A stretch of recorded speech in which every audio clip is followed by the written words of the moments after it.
کبھی ہاتھ میں چائے کا کپ لیجئے اور کسی خاموش گوشے میں جا کر سوچئے کہ یار آخری کار اس دنیا کا آخری کنارہ کون سا ہوگا۔ ہاں، ہمیں پتہ ہے کہ دنیا گول ہے اور لاجیکلی تو گول چیزوں کا کوئی کنارہ ہوتا ہی نہیں، مگر یہاں ہماری مراد کسی ایسی جگہ سے ہے جہاں انسانوں کی آبادی بالکل ختم ہو جائے اور اس سے آگے قدرت اپنے مناظر سے جائے بیٹھی ہو۔ چلیے سیٹ بیلٹ باندھ لیجئے اور ہم آپ کو لیے چلتے ہیں دنیا کے آخری کناروں تک، جہاں آپ کو آخری انسانی بستیاں دیکھنے کو ملیں گی۔ سب سے پہلے ہم لینڈ کریں گے ارجنٹینا کے شہر شوایا میں۔ یہ وہ شہر ہے جس کی ایک طرف سے چلی کی سرحد لگتی ہے جبکہ دوسری طرف سے لامتناہی سمندر لگتا ہے جو اس کی آبادی کو آگے بڑھنے نہیں دیتا، مطلب کہ یہ دنیا ایک کونے سے یہاں آ کر ختم ہو جاتی ہے۔ ارجنٹینا کا یہ شہر شوایا دنیا کے سر ترین مقامات میں سے ایک ہے۔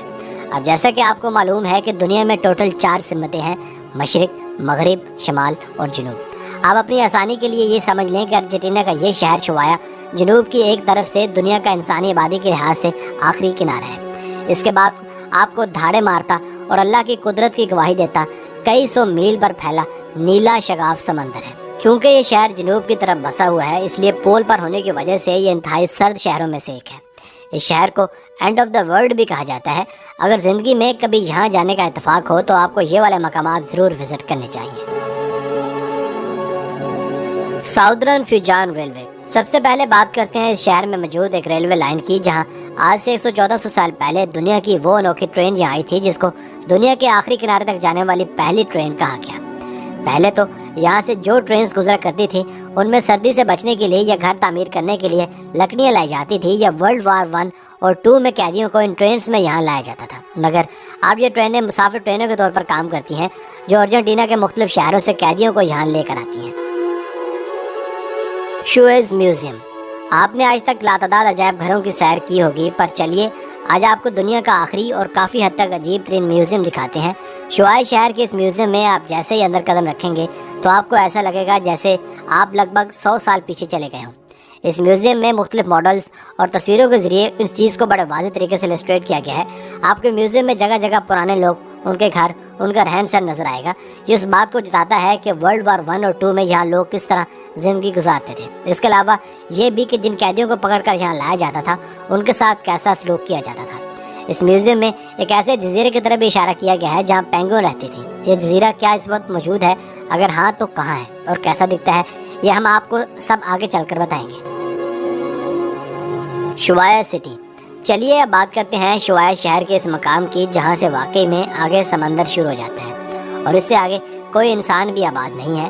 ہاں، یہ بات تو سچ ہے کہ سمندر میں بہت سارے جزیرے ہیں، مگر ان جزیروں پر کوئی انسان آباد نہیں ہے۔ ہم تو آفیشیلی طور پر یہ کہہ سکتے ہیں کہ سمندر کی نمی شروع ہونے سے پہلے جہاں جہاں دکانیں موجود ہیں یا لوگ آباد ہیں تو وہ لوگ دنیا کے آخری لوگ ہی ہیں۔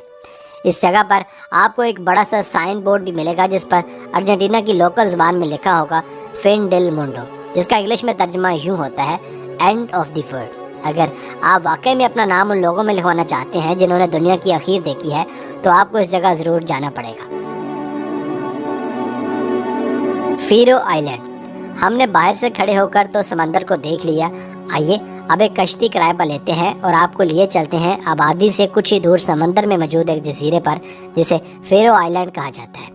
اس جزیرے پر ایک لائٹ ہاؤس بھی ہے جو دور سے نظر آتا ہے۔ کہا جاتا ہے کہ یہ لائٹ ہاؤس بھی 1920 میں ورلڈ وار 2 کے زمانے میں بنایا گیا تھا۔ آپ ان ساری باتوں سے یہ بات تو سمجھ گئے ہوں گے کہ ارجنٹینا اور خاص کر اس شہر کا ورلڈ وار 2 میں کتنا کردار رہا ہوگا۔ خیر، اپنا سفر جاری رکھتے ہیں اور اللہ کا نام لے کر پہنچتے ہیں اس جزیرے پر۔ یہ جزیرہ اپنے آنے والوں کو اس فخر میں مبتلا کر دیتا ہے کہ وہ دنیا کے آخری انسانی آبادی کو بھی چھوڑ کر آگے آ چکے ہیں، کیونکہ یہاں سے آگے برفیلے اور زندگی جما دینے والے سمندر کے سوا کچھ بھی نہیں ہے۔ حتیٰ کہ یہ جزیرہ خود اتنا ٹھنڈا ہے کہ یہاں آنے والے لوگ محض چند لمحوں کے لیے ہی ٹھہر پاتے ہیں اور فوٹوگرافی وغیرہ کرنے کے بعد الٹے پاؤں واپس بھاگتے ہیں۔ Away from Pharaoh. ہم نے فیرو آئیلینڈ کی کافی سیر کر لی، اب اپنی کشتی کو تھوڑا اور آگے لیے کر جاتے ہیں اور ان برفیلے پہاڑوں سے ڈھکے جزیرے پر جاتے ہیں جہاں صرف پینگوئن اور کچھ جانوروں کے علاوہ کسی دوسرے شے کا نام و نشان تک نہیں۔ یہی وہ جزیرہ ہے جہاں اب تک پینگوئنز آباد ہیں، اور حیرانگی کی بات ہے کہ یہ نہ صرف ان شہر شوان بلکہ پوری دنیا کی بھیڑ بھاڑ سے دور یہاں بھی اللہ کے ان کو رزق دیے جا رہے ہیں، اور پتہ نہیں کتنے ہزار سالوں سے یہ جانور یہاں آباد ہے اور شاید تا قیامت یوں ہی ان کو رزق کی فراوانی ملتی رہے گی۔ ان جزیروں کے بارے جو چیز سب سے زیادہ خطرناک ہے وہ یہاں کا اکیلا پن ہے۔ اگر آپ اپنی کشتی پر یہاں پہنچ جائیں اور اپنی کشتی کو کنارے لگا کر خود ان پہاڑوں اور جزیروں کی سیر کو نکل جائیں اور خدا نہ خواستہ کہیں اور آپ بھٹک جائیں تو پھر آپ کی مدد کے لیے یہاں کوئی نہیں آئے گا اور نہ آپ کسی کو بلا پائیں گے، کیونکہ معزز صارف یہاں انٹرنیٹ کی سہولت موجود ہی نہیں ہے اور انسان یہاں شاذ و نادر ہی آتے ہیں، اس لیے یہاں سے بچ پانا لگ بھگ ناممکن ہی ہے۔ تو یہ تھا دنیا کا آخری کنارہ۔ کیا آپ یہاں جانا چاہتے ہیں؟ ہمیں کمنٹ سیکشن میں لازمی بتائیے گا۔ اگر ویڈیو پسند آئی ہو تو پلیز ویڈیو کو لائک کر کے چینل کو سبسکرائب کر دیجیے۔ آپ کا بہت شکریہ، ملتے ہیں ایک نئے ویڈیو کے ساتھ۔ کیپ واچنگ آصف علی ٹی وی۔